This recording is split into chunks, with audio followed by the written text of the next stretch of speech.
Square Enix's Final Fantasy VII was a game that defined an era. A period of time where games had epic tales that made you laugh, cry, emotionally connect, and more. It's also the game that defined my youth, my childhood while growing up. It impacted me so much that I regularly still write fantasy tales with magic and technology within it, living side by side, with silly and wonderful characters and serious tones and subjects. It's one that, when I hear the soundtrack, it fills me with childhood tingles. It's a strange and joyous feeling that inspires me to write more and fight further. See what I did there?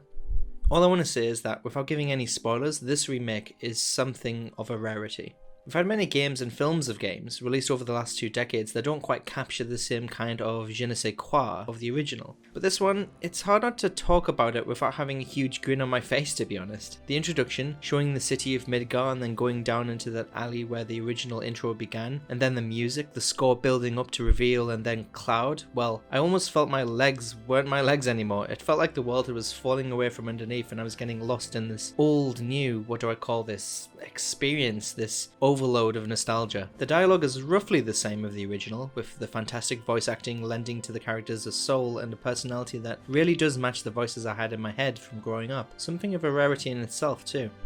I was pleasantly surprised at even just a few hours in, a lot of that exploring and searching for hidden extras that were additions to the story, dialogue that hadn't been there before, characters and moments that had been expanded upon, which further immerse you in the story and in this beautiful world. Now, as you've all been made aware of and more at this point, it will only cover the Midgar portion of the game, which covered about 5 to 7 hours of the original game if I remember correctly, making it such a tiny fraction of the overall story. So how did they make Midgar into a full standalone part? Well, they added a heap ton of side quests, companion missions, and extra story to flesh out and really make the Midgar section of the game feel as its own entity. However, some of the side quests, I find anyway, was a bit MMO-ish in the sense of go there, do this, kill X and bring back Y, but the dialogue and the story and the lore you got along the way made them feel worthwhile. They also did this to ease you into the mechanics of the game, some of which have changed, such as the summon materia for example, and the way that you summon. And one addition which I'm not sure of is the addition of elements which make the game better stand in line with Advent Children. I won't go into the specifics, but you'll know when you get to those parts and cutscenes. Let me know what you think below.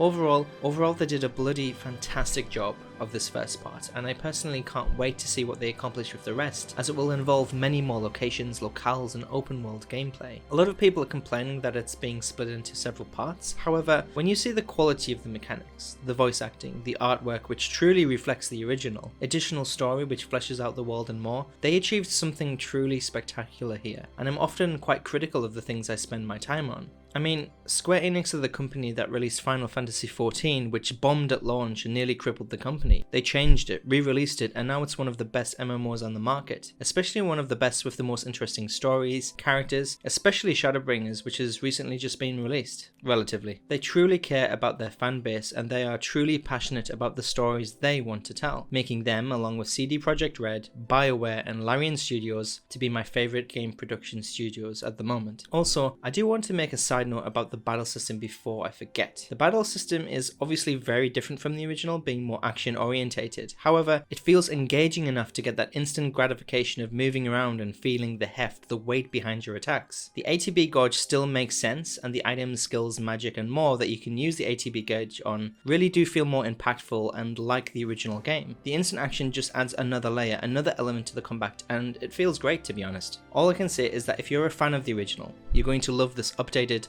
handcrafted remake. If you're new to Final Fantasy in general, or new to Final Fantasy VII, you're equally going to enjoy and emotionally connect with the story and the characters too. On my end, I'm falling in love with it all over again, and I don't want it to end. Please like this video if you feel the same way, and let me know in the comments what you have been surprised by, or moments that have made you feel immersed in this wonderful world all over again, or even if it's your first time too.